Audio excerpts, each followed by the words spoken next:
Bienvenue aux principaux événements d'Afghanistan de ce lundi 4 août. La mission permanente de l'Afghanistan auprès des Nations unies a appelé le gouvernement pakistanais à reconsidérer l'expulsion des réfugiés afghans. Nazir Ahmad Fek a également appelé le haut-commissaire des Nations unies pour les réfugiés à prendre des mesures transparentes et urgentes pour répondre aux besoins immédiats des migrants afghans. Ensuite, nous avons préparé un rapport complet sur la situation des réfugiés afghans au Pakistan que nous allons regarder ensemble. Après que le Pakistan n'a pas renouvelé les cartes POR pour 1,4 million de réfugiés afghans dans le pays et a annoncé qu'ils devaient partir, la mission permanente de l'Afghanistan auprès des Nations unies a appelé le Pakistan à reconsidérer sa décision d'expulser les réfugiés afghans du pays, en particulier ceux dont la vie est en danger en Afghanistan. Nazir Ahmad Fek, le chef par intérim de cette mission, a également appelé, samedi 21 août, dans une déclaration publiée sur sa page X, anciennement Twitter, le Haut-Commissariat des Nations unies pour les réfugiés, HCR, à prendre des mesures transparentes et urgentes pour répondre aux besoins immédiats et aux préoccupations concernant la prise en charge des migrants afghans. La déclaration indique qu'un grand nombre de migrants afghans ont exprimé de graves plaintes concernant un traitement discriminatoire et un comportement inapproprié de la part du bureau du HCR, ce qui doit être minutieusement examiné et traité conformément aux principes fondamentaux.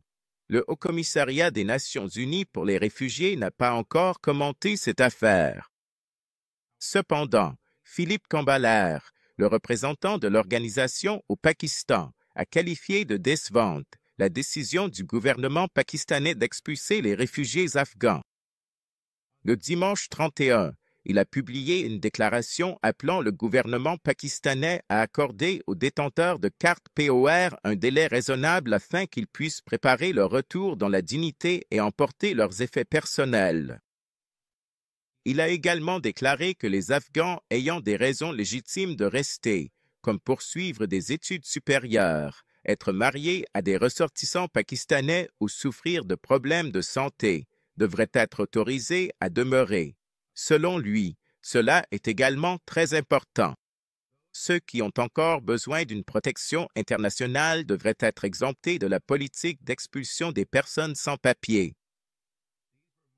Ces propos interviennent alors que plusieurs médias pakistanais ont publié hier 2 ou 3 documents émanant du ministère de l'Intérieur du pays, selon lesquels les forces de sécurité de toutes les provinces ont reçu l'ordre d'expulser tous les réfugiés afghans sans papier, y compris ceux détenant des cartes POR.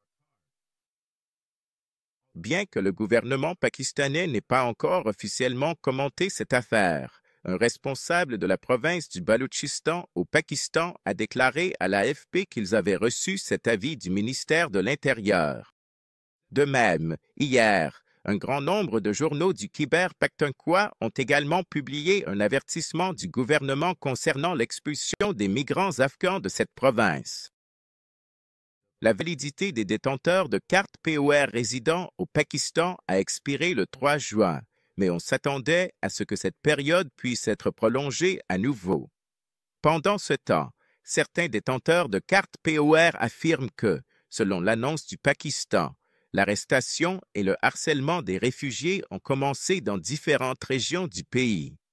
Malik Sanigulanza, un détenteur de cartes POR résidant dans la région de Tik au Khyber Pakhtunkhwa, a déclaré: La situation actuelle est véritablement devenue extrêmement préoccupante et s'est considérablement détériorée à un point où elle est maintenant très mauvaise, voire critique, et cela nécessite une attention immédiate et sérieuse de notre part.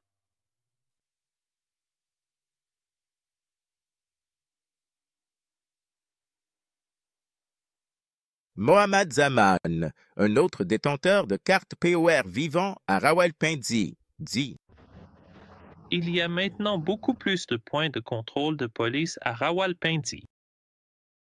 Ils viennent et arrêtent des Afghans dans les rues et dans les parcs, et les expulsions ont augmenté.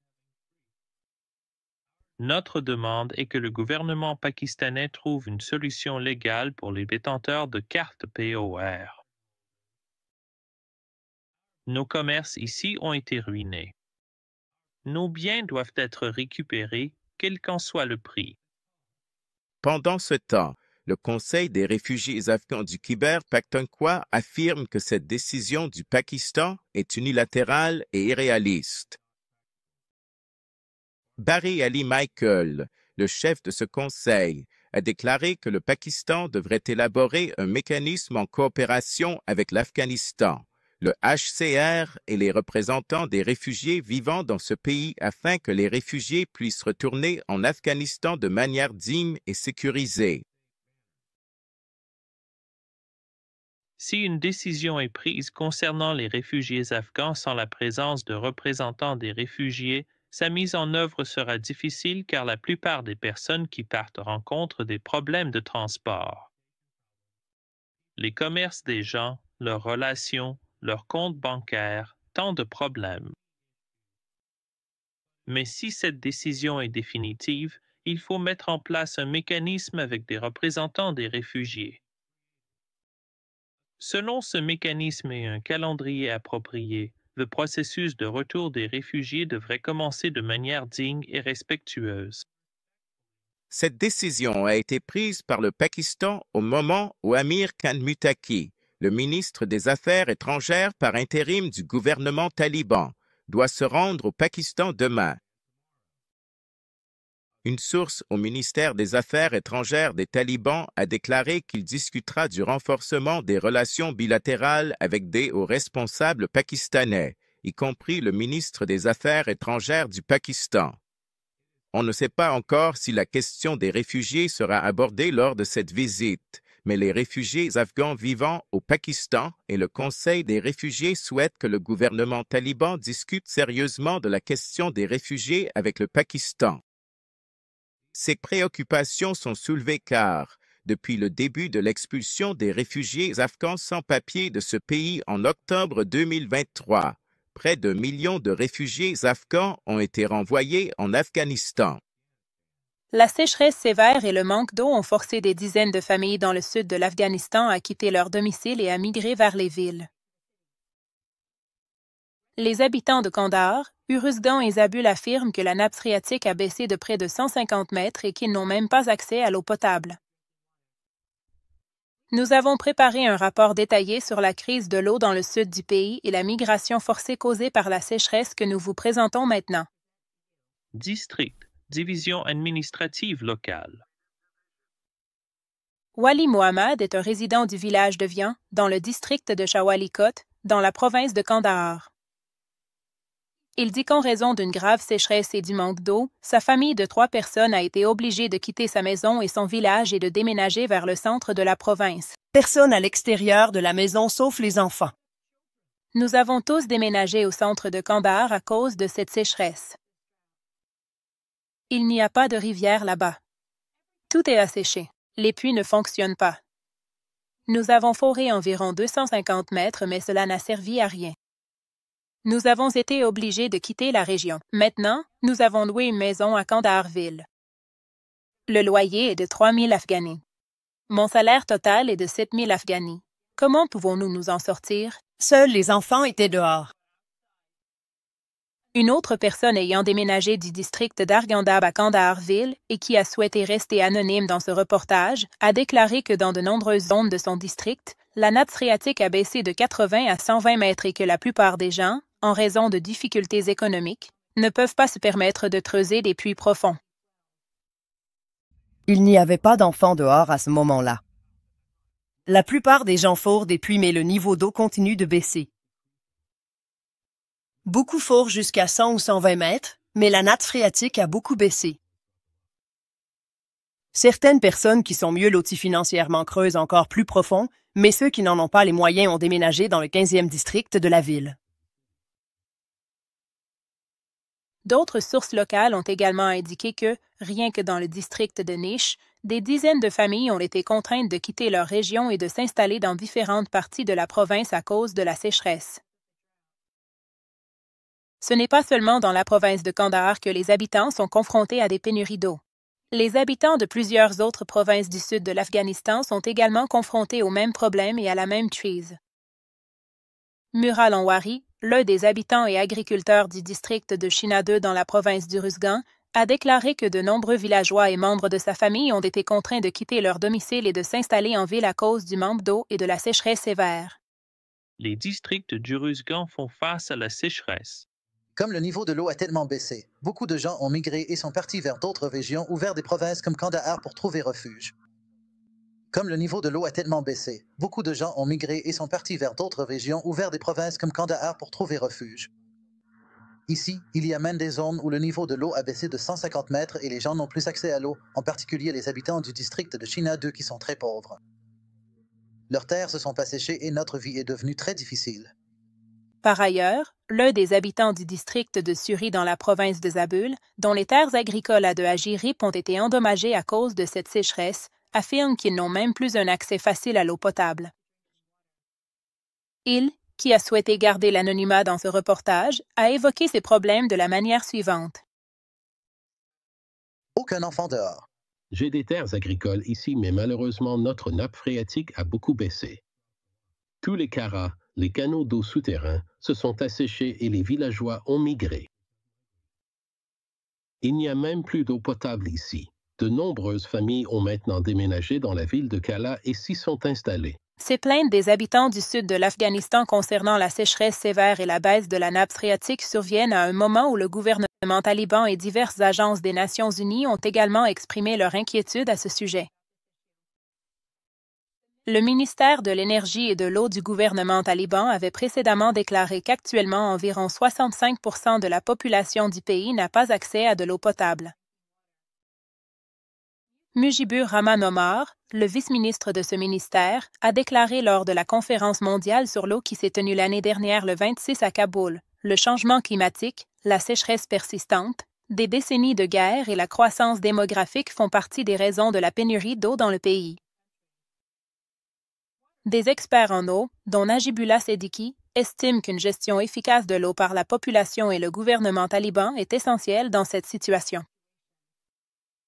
Il a déclaré « Les enfants de la 26e famille n'étaient pas dehors. Il faut creuser des canaux et construire des réservoirs. Ces petits barrages et obstacles sur les rivières peuvent être très efficaces, mais le gouvernement doit aussi s'engager dans la construction de barrages grands, moyens et petits afin que l'eau puisse être stockée pendant les saisons de crue. Le deuxième point concerne la manière dont l'eau est utilisée. Lors de l'irrigation, les gens gaspillent jusqu'à 70% de l'eau. Par conséquent, il faut prêter attention à l'efficacité et aux méthodes de consommation de l'eau. Les planificateurs du développement humain des Nations unies, ou ONU Habitat, avaient déjà souligné la nécessité d'investissements importants, de coopération et de coordination entre les organisations internationales pour faire face à la crise de l'eau en Afghanistan, ainsi que l'importance de sensibiliser le public à la consommation et à la gestion de l'eau. Cette organisation a déclaré au mois de Hamal cette année que 21 millions de personnes en Afghanistan font actuellement face à une grave crise de pénurie d'eau et que le pays a besoin d'investissements importants dans les infrastructures hydrauliques. Au mois de ce temps, l'organisation a de nouveau averti qu'à Kaboul, la capitale de l'Afghanistan, le niveau de l'eau a considérablement baissé et qu'environ 6 millions de personnes sont exposées au risque de pénurie d'eau. Les Afghans qui sont revenus du Pakistan font face à des conditions économiques désastreuses et n'ont reçu aucune aide ni du gouvernement taliban ni des organisations caritatives.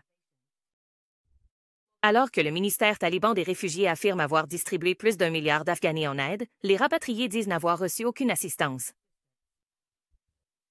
Plus de détails dans ce reportage. Après que le Pakistan a refusé de renouveler les cartes POR pour 1,4 million de réfugiés afghans présents dans le pays et a annoncé qu'ils devaient partir, la mission permanente de l'Afghanistan auprès des Nations unies a appelé le Pakistan à reconsidérer sa décision d'expulser les réfugiés afghans, en particulier ceux dont la vie est en danger en Afghanistan. Nazir Ahmad Fek, le chef par intérim de cette mission, a également appelé, samedi 21 août, dans une déclaration publiée sur sa page X, anciennement Twitter, le Haut-Commissariat des Nations unies pour les réfugiés, HCR, à prendre des mesures transparentes et urgentes pour répondre aux besoins immédiats et aux préoccupations concernant la prise en charge des migrants afghans. La déclaration indique qu'un grand nombre de migrants afghans ont exprimé de graves plaintes concernant un traitement discriminatoire et un comportement inapproprié de la part du bureau du HCR, ce qui doit être minutieusement examiné et traité conformément aux principes fondamentaux. Le Haut-Commissariat des Nations Unies pour les réfugiés n'a pas encore commenté cette affaire. Cependant, Philippe Cambaler, le représentant de l'organisation au Pakistan, a qualifié de décevante la décision du gouvernement pakistanais d'expulser les réfugiés afghans. Le dimanche 31, il a publié une déclaration appelant le gouvernement pakistanais à accorder aux détenteurs de cartes POR un délai raisonnable afin qu'ils puissent se préparer à un retour digne et emporter leurs effets personnels. Il a également déclaré que les Afghans ayant des raisons légitimes de rester, comme poursuivre des études supérieures, être mariés à des ressortissants pakistanais ou souffrir de problèmes de santé, devraient être autorisés à rester. Selon lui, cela est également très important. Ceux qui ont encore besoin d'une protection internationale devraient être exemptés de la politique d'expulsion des personnes sans papier. Ces propos interviennent alors que plusieurs médias pakistanais ont publié hier 2 ou 3 documents émanant du ministère de l'Intérieur du pays, selon lesquels les forces de sécurité de toutes les provinces ont reçu l'ordre d'expulser tous les réfugiés afghans sans papier, y compris ceux détenant des cartes POR. Bien que le gouvernement pakistanais n'ait pas encore officiellement commenté cette affaire, un responsable de la province du Baloutchistan au Pakistan a déclaré à l'AFP qu'ils avaient reçu cet avis du ministère de l'Intérieur. De même, hier, un grand nombre de journaux du Khyber Pakhtunkhwa ont également publié un avertissement gouvernemental concernant l'expulsion des migrants afghans de cette province. La validité des détenteurs de cartes POR résidents au Pakistan a expiré le 3 juin, mais on s'attendait à ce que cette période soit à nouveau prolongée. Pendant ce temps, certains détenteurs de cartes POR affirment que, selon l'annonce du Pakistan, l'arrestation et le harcèlement des réfugiés ont commencé dans différentes régions du pays. Malik Sanigulalanza, un détenteur de cartes POR résidant dans la région de Tik au Khyber Pakhtunkhwa, a déclaré « La situation est vraiment devenue très mauvaise maintenant. »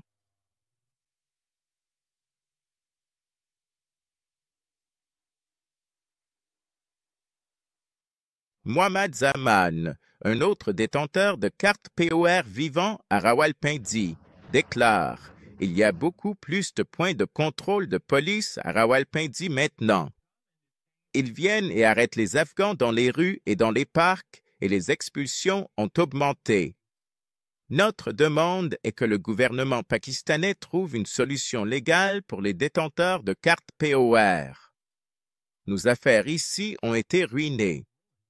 Nos biens doivent être récupérés, quel qu'en soit le prix. » Pendant ce temps, le Conseil des réfugiés afghans du Khyber Pakhtunkhwa affirme que cette décision du Pakistan est unilatérale et irréaliste. Barry Ali Michael, le chef de ce conseil, a déclaré que le Pakistan devrait élaborer un mécanisme en coopération avec l'Afghanistan, le HCR et les représentants des réfugiés vivant dans ce pays afin que les réfugiés puissent retourner en Afghanistan de manière digne et sécurisée.